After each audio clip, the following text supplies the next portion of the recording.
So, hello, I'm Philip. Hello, my name is Clara. Hello, my name is Maida. So, hi, I'm going to tell you something about Francis Scott Fitzgerald and his novel The Great Gatsby. So, he was born in September 1896 in St. Paul, Minnesota. He was an American novelist and short story writer. He wrote 4 novels during his lifetime, and the 5th one was published after his death. He was part of the Lost Generation. Why are they called Lost Generation? Those were authors influenced by World War I, and they were some of them were traveling to Europe, especially Paris, and they were trying to find new life and find themselves.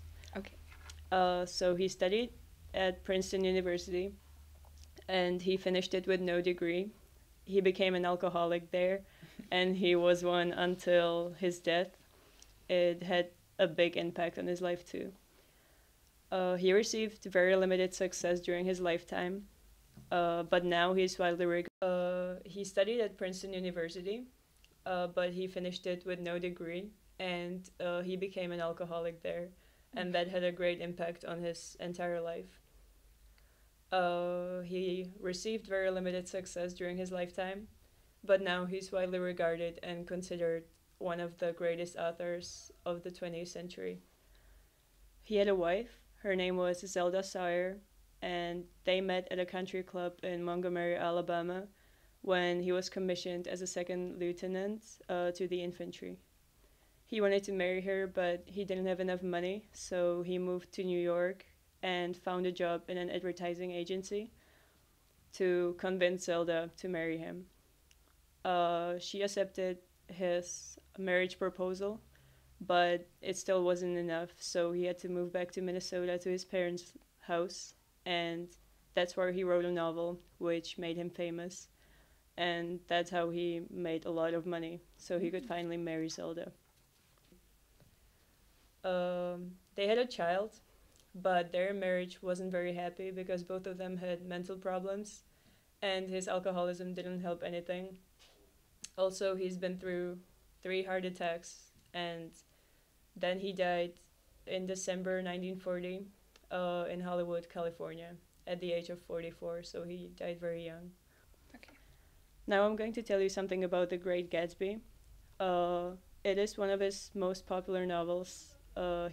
It was published in 1925, and nowadays it's considered as a masterpiece, but it didn't become popular until after his death. It explores themes of the Roaring Twenties and the Jazz Age, which lead to the issue of the American dream. It shows American life in the 1920s. There was prohibition, but nobody cared. Like, there was a lot of alcohol, drug dealing, and people went to parties. They listened to a lot of music because there was new technology like radios, and it was just a crazy time. Yeah. The novel is about mysterious man that is very rich. His name is Jay Gatsby, and he lives across the bay from his love, Daisy Buchanan, that is married, so he can have her, and he's basically trying to get her heart. What did you like more, the book or the film? There's 2 movies based on this novel, and I like the movie so much more because you could actually see and imagine more how did it work in those times. So yeah, that's all. Okay, so now I would like to tell you something about Oscar Wilde. Oscar Wilde was an Irish playwright, essayist, novelist, and poet. He was born in Dublin in 1854. He studied at Oxford University, and then he moved to London, where he married his wife, Constance Lloyd, and he had 2 sons with her. So, at the height of his fame and success, he began his homosexual relationship with Lord Alfred Douglas. His father, Marquis of Queensberry, he criticized it publicly, so Wilde was punished by 2 years hard labor in prison. After the prison, he traveled all around Europe and he stayed in Paris, where he died in 1900. He was just 46 years old. How did he die? Wilde died of cerebral meningitis. So I would like to tell you about his book, The Picture of Dorian Gray. The story takes place in Victorian era, which is one of the most important period of British literature. Something about the composition is divided into 22 chapters. It also has a preface. It's full of dialogues, questions, and irony. The plot. The story begins when the Lord Henry Wotton adores the picture of Dorian Gray. Lord Henry Wotton is a noble man who's got a brilliant intellect and he's got a huge influence of Dorian. Gray is a young and handsome man by the time he turns from a good boy to the monster, because he causes the death of the young actress Sybil Wayne. And also he kills Basil Hallward, who is the painter of the Dorian's picture. As Dorian's sins grow worse over the years, his likeness in Basil's portrait grows more terrible. The pictures show us his ugly soul, which looks like from horror, and in the real, Dorian stays handsome and young. In the end of the story, Dorian can't stand how the picture looks like. So he picks up the knife he used to stab Basil Hallward and attempts to destroy the painting. Next day, his servants enter to the room and they find the portrait, unharmed, showing Dorian like as a beautiful and young man.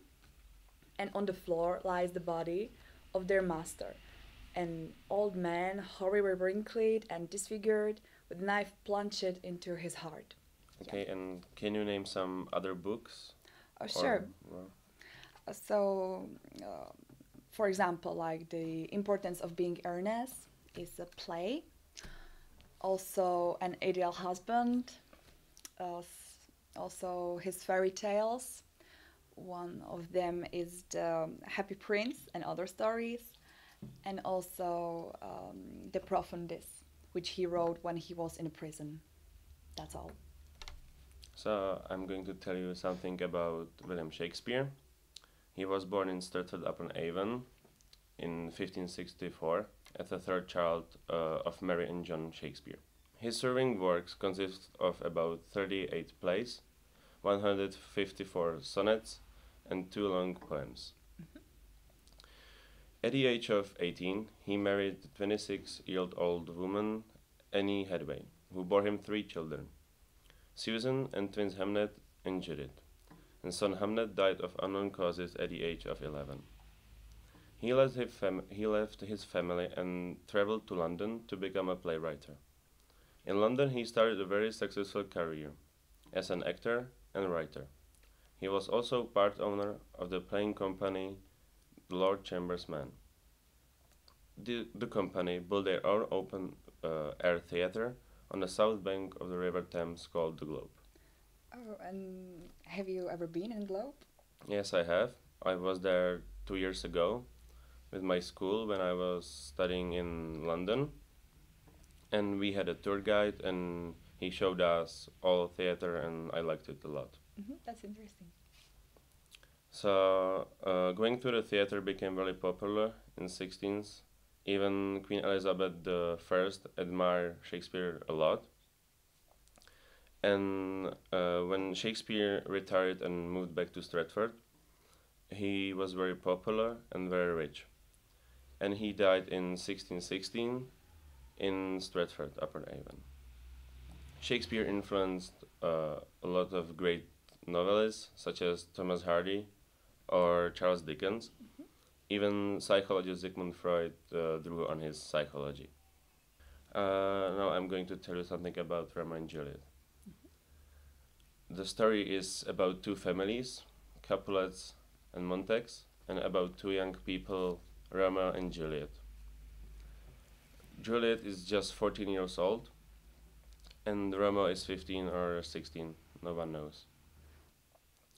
The story takes place in Italian city called Verona, and the story begins with a fight in the center of city between two families, and it ends when King Aeschylus comes and gives them a speech.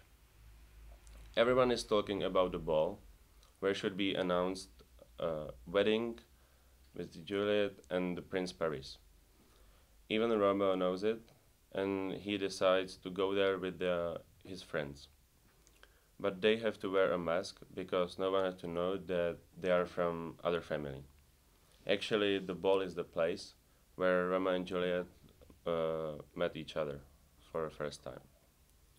When he's walking around the city, he's thinking about his love to Juliet, and he decides to go to her garden and hides there behind the tree.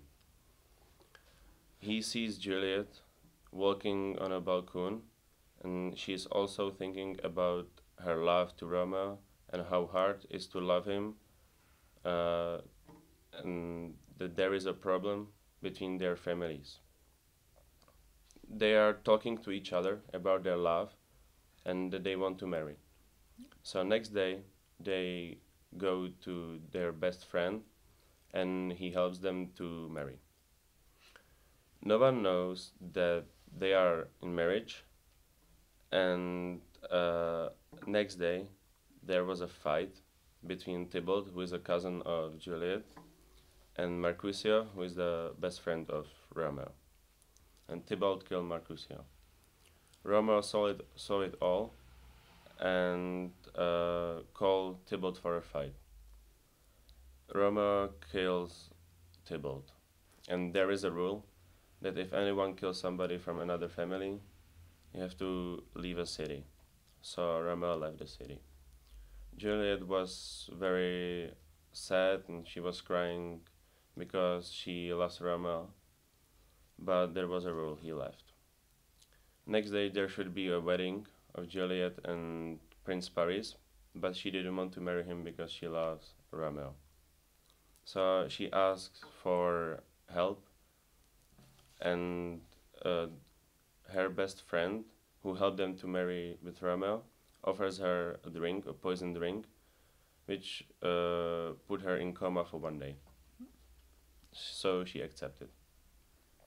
Everyone thought she's dead, but she wasn't, and everyone is sad, and they have to put her into family grave of Capulets. Even Romeo didn't know that she's dead, and when he breaks the family graves, he sees her dead, and he's very sad. He's crying, and he can't stand that she's dead. So he takes a knife and kills himself. When Juliet wakes up after a few seconds, she sees Romeo lying next to her, his dead body, and she can't stand that he's dead because she loves him too much. So she takes a knife and kills herself either. Mm-hmm. Have you seen any of his plays? Yes, I have. 2 years ago, I was in theater with my school, and we watched the movie from 1968. And I think the movie was great because it showed us many feelings, and I think it's much better than the book for young people. Nice. Thank you. Thank you.